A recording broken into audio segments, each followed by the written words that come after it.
Happy Sunday అందరికీ. ఈరోజు వచ్చేసి అయితే పొద్దున్న లేచేసిన, ముగ్గు పెట్టేసిన. చెప్పినాను కదా మెలికల ముగ్గులు ట్రై చేద్దామని. సో ట్రై చేసిన, ఇట్లా వచ్చిందో కామెంట్ చేయండి. ఫస్ట్ టైం ముగ్గు కదా, అంతకుముందు వచ్చేయలే కానీ చాలా రోజులు గ్యాప్ వచ్చింది కాబట్టి మాత్రం వేసిన.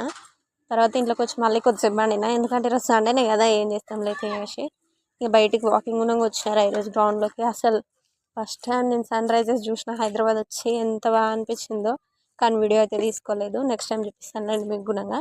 తర్వాత ఇంట్లోకి వచ్చి గుడ్లు ఉడకబెట్టేసిన, బొంతలు తీసేసిన, పడుకునే అలానే ఉండిపోయినాయి. అవన్నీ తీసేసి ఇంట్లో ఒక స్లూట్ తీసుకొని తర్వాత అంబలు కాసేసిన, తిన్నాము.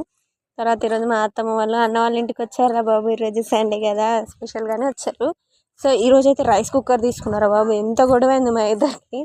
ఇప్పుడు గ్యాసెస్ చాలా ఇబ్బంది అయింది కదా, సో రైస్ కుక్కర్ తీసుకున్నాను. వామ్మో తక్కువ గొడవ కాలే మా ఇద్దరికి.